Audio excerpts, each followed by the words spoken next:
এই পেষ্টখিনি হৈছে সেইদিনা যে কলপিঠা বনাইছিল তাৰে ৰৈ যোৱা।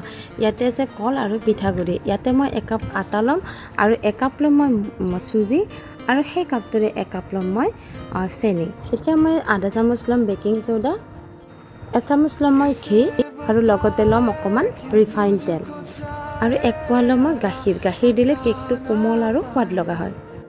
আৰু এতিয়া এইখিনি ধুনীয়াকৈ ফেটি ল'ম যেতিয়ালৈ চেনিটো ধুনীয়াকৈ গলি নাযায়। এতিয়া ইয়াতে দিম মই অকণমান নিমখ। আমি ইচ্ছা কৰিলে এইখিনি মিক্সি জাৰতো গ্ৰাইণ্ড কৰিব পাৰোঁ। মিক্সি জাৰত গ্ৰাইণ্ড কৰিলে বেছি কষ্ট নহয় আৰু হাতেৰে কৰিলে অকণমান কষ্ট হয়। এতিয়া মই টিফিন বাতি এটা ৰিফাইন অইল লৈছোঁ। ইয়াতে ঘিউ ল'ব পাৰে। এতিয়া অইলখিনি ধুনীয়াকৈ গোটেই বাতিটোত লগাই দিম আৰু তাৰ বাতিটোৰ তলিটোৰ সমানে এখন কাগজ দিম। কাগজখনত দিম যাতে কেকটো উঠাবলৈ সহজ হয়, লাগি নধৰে।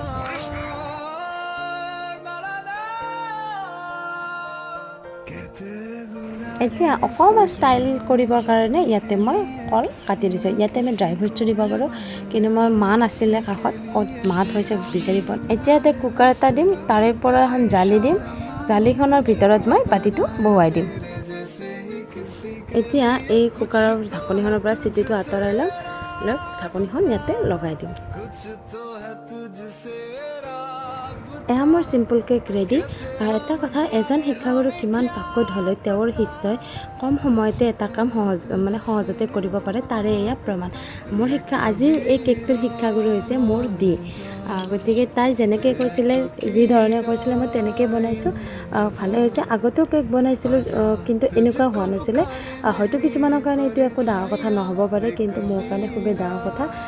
বেছি ডেক'ৰেশ্যন কৰা নাই, সেইটো কাৰণে দেখিব ইমান এটা ভাল হোৱা নাই। যিয়ে নহওক, ভিডিঅ'টো যোগেদি দিলেও বহুত বহুত ধন্যবাদ দিছোঁ। গতিকে আজিলৈ এৰিছোঁ। যদি ভিডিঅ'টো চাই ভাল লাগিছে লাইক কৰিব, কমেণ্ট কৰিব আৰু চেনেলটো ছাবস্ক্ৰাইব কৰিব। বাই।